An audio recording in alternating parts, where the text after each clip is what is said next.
নরসিংদীর একটি মেয়ে, তার স্বামী সে বিবাহিতা, ঢাকায় বড় বড় হোটেল রিজার্ভ করে বড় বড় সাহেবদেরকে খদ্দের বানিয়েছে।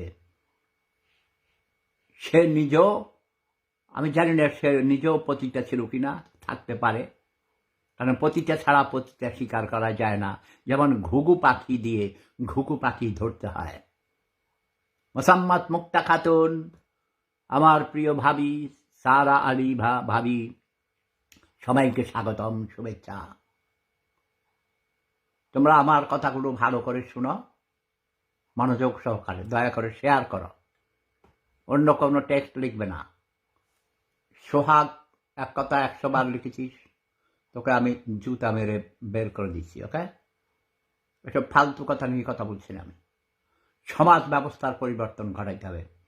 যে নারীকে এই পুরুষ সমাজ, পুরুষ শাসিত সমাজ যেই নারীকে পতিতা হতে বাধ্য করে, সেই অসভ্য পতিতার বিপরীত কি? সেই পুরুষ পতিতাগণ তাদেরকেই আবার চুল কেটে দেয়, তাদের শাস্তি দেয়, তাদেরকে পাথর ছুঁড়ে মেরে ফেলে। কেন বাবা? ওই নারী কি তোমার বাড়িতে গিয়েছে, না তুমি তার বাড়িতে গিয়েছ?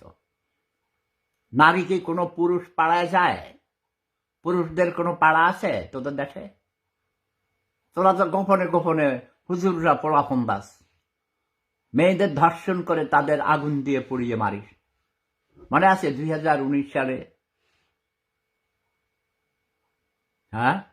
নুসরাত নামক ফেনীর একটি মাদ্রাসার মেধাবী ছাত্রীকে মাদ্রাসার প্রিন্সিপাল সিরাজউদ্দৌলা, তিনি একজন হাফেজ কারি মাওলানা,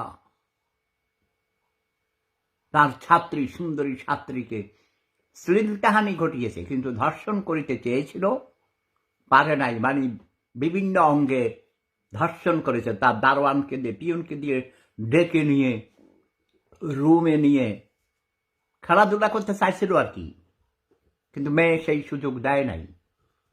সেই জন্য হুজুর তার উপরে খুব অখুশি ছিল। তারপর সে তার মা বাবাকে বলেছে, তার বাবাও একজন মাওলানা সাহেব, নোয়াখাইল্লা হেনির বেড়া। তারপরে থানায় সে মামলা করেছিল।